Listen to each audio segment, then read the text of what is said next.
ਅੱਜ ਦੇ ਸਮੇਂ ਦੇ ਵਿੱਚ ਡਿਪਰੈਸ਼ਨ ਦੇ ਲਈ ਨਾ ਗੁਰੂ ਗ੍ਰੰਥ ਸਾਹਿਬ ਮਹਾਰਾਜ ਦਾ ਇੱਕ ਫਰਮਾਨ ਹੈ ਜੋ ਅੱਜ ਦਾ ਸਮਾਂ ਚੱਲਦਾ ਪਿਆ। ਮਹਾਰਾਜ ਕਹਿੰਦੇ ਆ, ਜੋ ਜੋ ਦਿਸੈ ਸੋ ਸੋ ਰੋਗੀ, ਰੋਗ ਰਹਿਤ ਮੇਰਾ ਸਤਿਗੁਰ ਜੋਗੀ।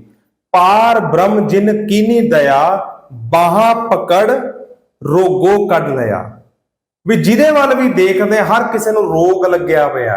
ਕਿਸੇ ਨੂੰ ਕਾਮ ਦਾ ਰੋਗ, ਕਿਸੇ ਨੂੰ ਕ੍ਰੋਧ ਦਾ ਰੋਗ, ਕਿਸੇ ਨੂੰ ਲੋਭ ਮੋਹ ਹੰਕਾਰ ਦਾ ਰੋਗ, ਤੇ ਕਿਸੇ ਨੂੰ ਚਿੰਤਾ ਦਾ ਰੋਗ ਲੱਗਿਆ ਪਿਆ, ਜਿਹੜਾ ਕਿ ਸਭ ਤੋਂ ਵੱਡਾ ਰੋਗ ਅੱਜ ਦੇ ਸਮੇਂ ਦੇ ਵਿੱਚ, ਜਿਹਨੂੰ ਅਸੀਂ ਡਿਪਰੈਸ਼ਨ ਕਹਿੰਦੇ ਆ, ਓਵਰ ਥਿੰਕਿੰਗ ਕਹਿੰਦੇ ਆ। ਇਹਦੇ ਨਾਲ ਜ਼ਿੰਦਗੀਆਂ ਬਰਬਾਦ ਕਰ ਰਿਹਾ ਇਨਸਾਨ ਆਪਦੀ। ਦੇਖੋ, ਜਿਹੜੀ ਗੁਰੂ ਗ੍ਰੰਥ ਸਾਹਿਬ ਜੀ ਦੀ ਫਿਲਾਸਫੀ ਹੈ ਨਾ, ਇਹ ਅਸਲ 'ਚ ਇੱਕ ਡੀਪ ਰਿਸਰਚ ਹੈ ਸਾਡੇ ਮਨ ਦੇ ਉੱਤੇ। ਮਨ ਦੇ ਸਾਇੰਟਿਸਟ ਨੇ, ਉਹ ਮਨ ਨੂੰ ਚੰਗੀ ਤਰ੍ਹਾਂ ਪੜ੍ਹਿਆ ਤੇ ਮਨ ਬਾਰੇ ਸਮਝਾਇਆ। ਇਹਨੂੰ ਮਨ ਨੂੰ ਉਦਾਸੀਨਤਾ ਚੋਂ ਬਾਹਰ ਕਿਵੇਂ ਕੱਢਣਾ ਹੈ, ਕਿਉਂਕਿ ਦੋ ਤਰੀਕੇ ਦੇ ਵਿੱਚ ਗੁਰੂ ਸਾਹਿਬ ਨੇ ਮਨੁੱਖ ਨੂੰ ਵੰਡਿਆ। ਜੇ ਉਹਦੇ ਮਨ ਨੂੰ, ਇੱਕ ਗੁਰਮੁਖ ਹੈ, ਇੱਕ ਮਨਮੁਖ ਹੈ। ਜਿਹੜਾ ਮਨਮੁਖ ਹੈ ਉਹ ਹਮੇਸ਼ਾ ਹੀ ਕੈਲਕੂਲੇਸ਼ਨਾਂ 'ਚ ਪੈਂਦਾ ਰਹਿੰਦਾ ਹੈ। ਮੇਰੇ ਨਾਲ ਇਹ ਕਿਉਂ ਹੋ ਗਿਆ, ਕਾਹਤੇ ਹੋ ਗਿਆ, ਏਦਾਂ ਕਿਉਂ ਹੋ ਗਿਆ, ਉਦਾਂ ਕਿਉਂ ਹੋ ਗਿਆ, ਮੇਰੇ ਨਾਲ ਇਹ ਕਾਹਤੇ ਏਦਾਂ ਹੁੰਦਾ ਹੈ। ਜਿਹੜਾ ਗੁਰਮੁਖ ਹੈ ਨਾ, ਉਹ ਕਹਿੰਦਾ ਜੋ ਹੋਆ ਹੋਵਤ ਸੋ ਜਾਣੈ, ਪ੍ਰਭ ਆਪਣੇ ਕਾ ਹੁਕਮ ਪਛਾਨੈ। ਬੋਲ ਕੇ ਬਹੁਤ ਗੁਰੂ ਸਾਹਿਬ ਨੇ ਐਗਜ਼ਾਮਪਲਸ ਦਿੱਤੀਆਂ ਗੁਰੂ ਗ੍ਰੰਥ ਸਾਹਿਬ ਜੀ ਦੇ ਵਿੱਚ। ਇਸੇ ਲਈ ਮੈਂ ਕਹਿੰਦਾ, ਜਿਹੜੀ ਗੁਰੂ ਗ੍ਰੰਥ ਸਾਹਿਬ ਜੀ ਦੀ ਫਿਲਾਸਫੀ ਹੈ ਨਾ, ਉਹ ਹਰ ਇੱਕ ਮਨੁੱਖ ਤੱਕ ਪਹੁੰਚਣੀ ਬਹੁਤ ਜ਼ਰੂਰੀ ਹੈ। ਨਹੀਂ ਤਾਂ ਡਿਪਰੈਸ਼ਨ ਦਾ ਕੋੜ ਹੈ ਨਾ, ਇਹ ਦਿਨ ਪਰ ਦਿਨ ਸਮਾਜ ਨੂੰ ਗਰਕ ਕਰ ਰਿਹਾ। ਤੁਸੀਂ ਸੋਚ ਵੀ ਨਹੀਂ ਸਕਦੇ ਕਿੰਨੇ phone call through out the world ਆਉਂਦੇ। ਅੱਧੇ ਤਾਂ ਮੇਰੇ ਤੋਂ ਪਿਕ ਵੀ ਨਹੀਂ ਹੁੰਦੇ। ਵੀ ਕਿਸੇ ਦੀ ਮਾਤਾ ਜੀ ਨੂੰ ਮਾਨਸਿਕ ਪਰੇਸ਼ਾਨੀ ਹੈ, ਕਿਸੇ ਦੇ ਬੱਚਿਆਂ ਨੂੰ ਪਰੇਸ਼ਾਨੀ ਹੈ, ਕੋਈ ਆਪ ਗ੍ਰਸਤ ਹੈ ਇਸ ਮਾਨਸਿਕ ਰੋਗ ਤੋਂ, ਜੋ ਵੀ ਹਾਲਤ ਚੱਲਦੀ ਪਈ ਹੈ ਇਸ ਟਾਈਮ। ਸੋ ਇਹ ਜ਼ਰੂਰੀ ਹੈ ਵੀ ਇਹਨੂੰ ਪੜ੍ਹਨਾ, ਸਮਝਣਾ ਤੇ ਅੱਗੇ ਵਧਣਾ। ਕਿਉਂਕਿ ਦੇਖੋ, ਗੁਰੂ ਸਾਹਿਬ ਇੱਕ ਗੱਲ ਕਹਿੰਦੇ ਜੋ ਬ੍ਰਹਿਮੰਡ ਹੈ, ਜੋ ਬ੍ਰਹਿਮੰਡ ਦੇ ਵਿੱਚ ਜੋ ਤੁਸੀਂ ਕੁਝ ਦੇਖ ਰਹੇ ਹੋ, ਸੋਈ ਪਿੰਡੇ, ਉਹ ਸਾਰਾ ਕੁਝ ਅੰਦਰ ਹੈਗਾ। ਜੋ ਖੋਜੈ ਸੋ ਪਾਵੇ। ਓਵਰ ਥਿੰਕਿੰਗ ਦਾ ਮਤਲਬ ਪਤਾ ਕੀ ਹੈ? ਓਵਰ ਥਿੰਕਿੰਗ ਇੱਕ ਥਾਟ ਨੂੰ ਰੋਕ ਲੈਣਾ ਤੇ ਉਹਦੇ ਉੱਤੇ ਕਈ ਮਹੀਨੇ, ਕਈ ਸਾਲ, ਕਈ ਮਤਲਬ ਕਿ ਨਾ ਸਦੀਆਂ ਉਹਦੇ ਉੱਤੇ ਸੋਚੀ ਜਾਣਾ, ਮਤਲਬ ਕਿ ਸਮਾਂ ਬਰਬਾਦ ਕਰ ਦੇਣਾ। ਉਹ ਕਿਵੇਂ ਹੈ? ਜਿਵੇਂ ਸੂਰਜ ਹੈ, ਸੂਰਜ ਸਵੇਰੇ ਉੱਗਣ ਲੱਗਦਾ, ਠੀਕ ਹੈ। ਸੂਰਜ, ਜੇ ਤੁਸੀਂ ਕਹੋ ਵੀ 11 ਵਜੇ ਆ ਕੇ ਸੂਰਜ ਖੜ ਜਾਵੇ, ਅੱਗੇ ਉੱਗੇ ਹੀ ਨਾ, ਤੇ ਤਰਥੱਲੀ ਨਹੀਂ ਮੱਚ ਜੂ ਪੂਰੀ ਦੁਨੀਆ ਦੇ ਵਿੱਚ।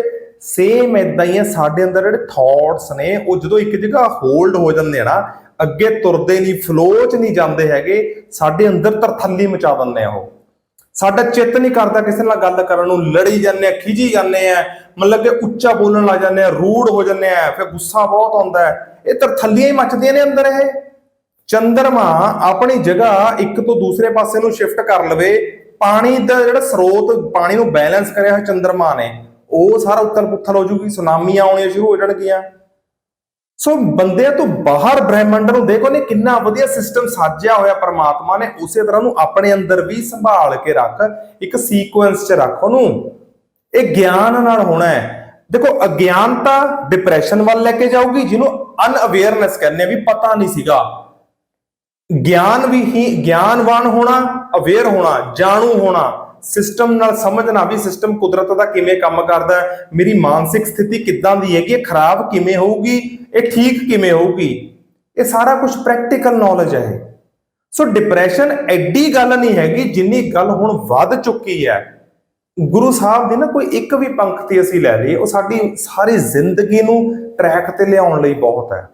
ਪਰ ਜਦੋਂ ਅਸੀਂ ਜਿੱਦ ਛੱਡ ਦਾਂਗੇ, ਡਿਪਰੈਸ਼ਨ ਵਾਲਾ ਬੰਦਾ ਨਾ, ਮੈਂ ਬਹੁਤ ਦੇਖਿਆ, ਉਹ ਜਿੱਦੀ ਬਹੁਤ ਹੁੰਦੇ। ਨਹੀਂ, ਅਸੀਂ ਨਹੀਂ ਕਾਉਂਸਲਿੰਗ ਕਰਾਉਣੀ, ਮੈਂ ਤੇਰਾ ਕੀ, ਮੈਂ ਕਾਉਂਸਲਿੰਗ ਹੀ ਕਰਾਈ ਜਾਵਾਂ। ਕਈ ਵਾਰੀ ਘਰ ਵਾਲੀਆਂ ਨੂੰ ਕਹਿ ਦਿੰਦੇ ਆਪਦੇ ਨੂੰ, ਮੇਰੇ ਤੋਂ ਨਹੀਂ ਕਰਾਉਣ ਦੀ ਕਾਉਂਸਲਿੰਗ ਆ ਤੇਰੀਆਂ, ਇੰਨੀਆਂ ਦਵਾਈਆਂ ਖਿਲਾਤੀਆਂ ਮੈਂ। ਗੁਰੂ ਸਾਹਿਬ ਸਾਡੀ ਕਾਉਂਸਲਿੰਗ ਕਰਦੇ ਆ। ਜੇ ਕੋਈ ਕਾਉਂਸਲਰ ਕਿਸੇ ਪੇਸ਼ੈਂਟ ਦੀ ਕਾਉਂਸਲਿੰਗ ਕਰਦਾ, ਉਹਨੂੰ ਅਵੇਅਰ ਕਰਾ ਰਿਹਾ ਹੁੰਦਾ ਉਹਦੀ ਬਿਮਾਰੀ ਤੋਂ, ਉਹਨੂੰ ਲਾਈਫ ਦੇ ਸਟਰਕਚਰ ਤੋਂ, ਇਹ ਚੋਂ ਬਾਹਰ ਕਿਵੇਂ ਨਿਕਲਣਾ, ਉਹਦੀ ਹੈਲਪ ਕਰਦੇ ਆ। ਕਿਉਂਕਿ ਕਈ ਵਾਰੀ ਬੰਦਾ ਕਈ ਵਾਰੀ ਇੰਨਾ ਕਾਬਿਲ ਨਹੀਂ ਹੋ ਪਾਉਂਦਾ ਵੀ ਉਹ ਇਸ ਚੱਕਰਵਿਊ 'ਚ ਜਿਹੜਾ ਰਚਿਆ ਹੋਇਆ ਨਾ, ਚੱਕਰਵਿਊ ਯੂਜ਼ਲੈਸ ਥਾਟਸ ਦਾ, ਬਿਨਾਂ ਮਤਲਬ ਦੇ, ਬਿਨਾਂ ਕਾਰਨ ਦੇ ਜਿਹੜੇ ਸਾਡੇ ਦਿਮਾਗ ਦੇ ਵਿੱਚ ਥਾਟਸ ਚੱਲਦੇ ਰਹਿੰਦੇ ਆ, ਕਈ ਵਾਰੀ ਹੋਲਡ ਹੋ ਜਾਂਦੇ ਆ, ਉਹਨਾਂ 'ਚੋਂ ਨਿਕਲ ਨਹੀਂ ਪਾਉਂਦਾ ਹੈਗਾ, ਬਾਰ-ਬਾਰ ਇੱਕੋ ਹੀ ਚੀਜ਼ਾਂ ਸੋਚੀ ਜਾਂਦਾ। ਫਿਰ ਕੋਈ ਕਾਉਂਸਲਰ ਆਉਂਦਾ, ਉਹਦੀ ਹੈਲਪ ਕਰਦਾ, ਉਹਨੂੰ ਬਾਹਰ ਕੱਢ ਦਿੰਦਾ। ਸੋ ਗੁਰੂ ਗ੍ਰੰਥ ਸਾਹਿਬ ਜੀ ਦੁਨੀਆ ਦੇ ਸਭ ਤੋਂ ਵੱਡੇ ਕਾਉਂਸਲਰ ਨੇ।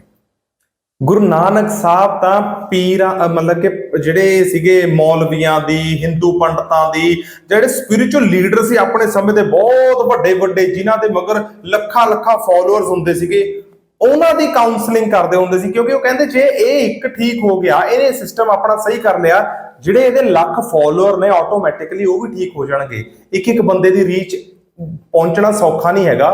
ਇੱਕ ਨੂੰ ਠੀਕ ਕਰ ਦੋ, ਲੱਖ ਆਪਣੇ ਆਪੇ ਠੀਕ ਹੋ ਜਾਣਗੇ। ਸੋ ਸੈਲਿਊਟ ਟੂ ਗੁਰੂ ਗ੍ਰੰਥ ਸਾਹਿਬ ਮਹਾਰਾਜ।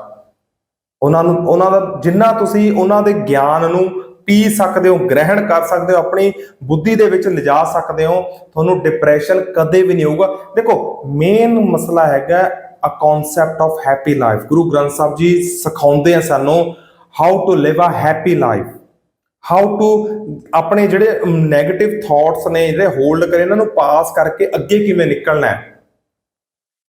ਕਿਉਂਕਿ ਇਹ ਸਾਰਾ ਕੁਝ ਉਹ ਕਹਿੰਦੇ ਤੂੰ ਆਪ ਕਰ ਸਕਦਾ ਹੈ, ਮੈਂ ਤੇਰੀ ਹੈਲਪ ਕਰਦਾ, ਤੂੰ ਸੁਣ ਮੇਰੀ ਗੱਲ। ਸੁਣਿਆ ਮੰਨਿਆ ਮਨ ਕੀਤਾ ਭਾਉ, ਅੰਤਰਗਤ ਤੀਰਥ ਮਲ ਨਾਓ। ਇਹ ਅੰਦਰ ਤੀਰਥ ਜਿਹੜਾ ਪਿਆ ਉਹਨੂੰ ਸਾਫ਼ ਕਰਕੇ ਐਨ ਤਰਾਸ਼ ਕੇ ਵਧੀਆ ਤਰੀਕੇ ਨਾਲ ਗੁਰੂ ਸਾਹਿਬ ਕਹਿੰਦੇ ਗੱਲ ਸੁਣ, ਉਹਨੂੰ ਫਿਰ ਮੰਨ, ਫਿਰ ਕਿਵੇਂ ਤੂੰ ਪ੍ਰੋਬਲਮ ਚ ਆ ਜਾਏਗਾ। ਪ੍ਰੋਬਲਮ ਚ ਉਦੋਂ ਹੀ ਆਵਾਂਗੇ ਜਦੋਂ ਅਸੀਂ ਇਹ ਕਹਿੰਦੇ ਵੀ ਨਹੀਂ ਸਾਡਾ ਕੰਮ ਨਹੀਂ ਬਣਿਆ ਤੇ ਮੇਰੀ ਜ਼ਿੰਦਗੀ ਖਰਾਬ ਹੋ ਗਈ। ਹੁਣ ਏਦਾਂ ਕੁਛ ਨਹੀਂ ਹੁੰਦਾ ਹੈਗਾ। ਬੰਦਾ ਜਿੱਥੇ ਇੱਕ ਰਸਤਾ ਬੰਦ ਹੁੰਦਾ, ਨਵਾਂ ਹੀ ਰਸਤਾ ਤਿਆਰ ਰੱਖਦਾ ਕੁਦਰਤ ਉਹਦੇ ਲਈ। ਬਸ ਸਿਰਫ ਉਹ ਦੇਖਣ ਦਾ ਨਜ਼ਰੀਆ ਹੀ ਹੁੰਦਾ ਹੈ। ਹੁਣ ਅਸੀਂ ਕਾਉਂਸਲਿੰਗ ਕਰਦੇ ਹਾਂ, ਹੁਣ ਮੈਨੂੰ 17 ਸਾਲ ਹੋ ਗਏ ਕਾਉਂਸਲਿੰਗ ਕਰਦੇ ਨੂੰ, ਇਸ ਪ੍ਰੋਫੈਸ਼ਨ ਦੇ ਵਿੱਚ ਨੂੰ। ਤੇ ਜਦੋਂ ਕੋਈ ਨਵਾਂ ਕੇਸ ਆਉਂਦਾ, ਇਹ ਦੇਖਦਾ ਵੀ ਯਾਰ ਇਹ ਤਾਂ ਪਿਛਲੇ ਵਾਲੇ ਨਾਲੋਂ ਵੀ ਜ਼ਿਆਦਾ ਖਰਾਬ, ਉਹ ਪਿੱਛੇ ਵਾਲਾ ਨੇ ਠੀਕ ਸੀਗਾ, ਉਹ ਈਜ਼ੀ ਸੀਗਾ, ਉਹਨੂੰ ਇੰਨੀ ਪ੍ਰੋਬਲਮ ਨਹੀਂ ਸੀ। ਪਰ ਜਦੋਂ ਅਗਲਾ ਆਉਂਦਾ ਲੱਗਦਾ ਵੀ ਨਹੀਂ ਇਹਦਾ ਉਹ ਤੋਂ ਵੀ ਬੁਰਾ ਹਾਲ ਹੈ। ਮਤਲਬ ਕਿ ਦੁਨੀਆ ਪਰੇ ਤੋਂ ਪਰੇ ਪਈ ਹੈ, ਪਰ ਸੋਲੂਸ਼ਨ ਹਰ ਚੀਜ਼ ਦਾ ਹੈਗਾ। ਸੋਲੂਸ਼ਨ ਹੈਗਾ ਮਾਈਂਡਸੈਟ, ਮਨ ਦੀ ਖੇਡ ਹੈ ਡਿਪਰੈਸ਼ਨ ਸਾਰੀ। ਇਹ ਤੋਂ ਵੱਧ ਕੇ ਹੋਰ ਕੁਝ ਨਹੀਂ ਹੈਗਾ। ਸੋ ਕਾਉਂਸਲਿੰਗ ਜ਼ਰੂਰ ਕਰਾਓ ਆਪਣੀ। ਗੁਰੂ ਗ੍ਰੰਥ ਸਾਹਿਬ ਦੀ ਬਾਣੀ ਨੂੰ ਪੜ੍ਹੋ, ਐਜ਼ ਅ ਰਿਸਰਚ ਪੜ੍ਹੋ। ਧੁਰ ਕੀ ਬਾਣੀ ਹੈ, ਕੁਦਰਤ ਵਾਹਿਗੁਰੂ ਜੀ। ਚਲੋ ਤੁਸੀਂ ਉਹਨੂੰ ਕੋਈ ਕੁਦਰਤ ਕਹਿੰਦਾ, ਕੋਈ ਕਾਸਮਿਕ એનર્ਜੀ ਕਹਿੰਦਾ, ਕੋਈ ਵਾਹਿਗੁਰੂ, ਕੋਈ ਅੱਲਾ ਕਹਿੰਦਾ ਹੈ। ਆਈ ਧੁਰ ਤੋਂ ਹੈ। ਧੁਰ ਮੀਨ ਫਰੋਮ ਦਾ ਵੈਰੀ ਬਿਗਨਿੰਗ। ਜਿੱਥੇ ਧੁੰਦੂਕਾਰਾ ਹੁੰਦਾ ਸੀਗਾ ਉੱਥੇ ਕੁਛ ਵੀ ਨਹੀਂ ਸੀਗਾ। ਜਬ ਕਾ ਆਕਾਸ਼ ਕਛ ਨਾ ਦ੍ਰਿਸ਼ਟੇਤਾ ਪਾਪ ਪੁੰਨ ਤਬ ਕਹਿਤੇ ਹੋਤਾ।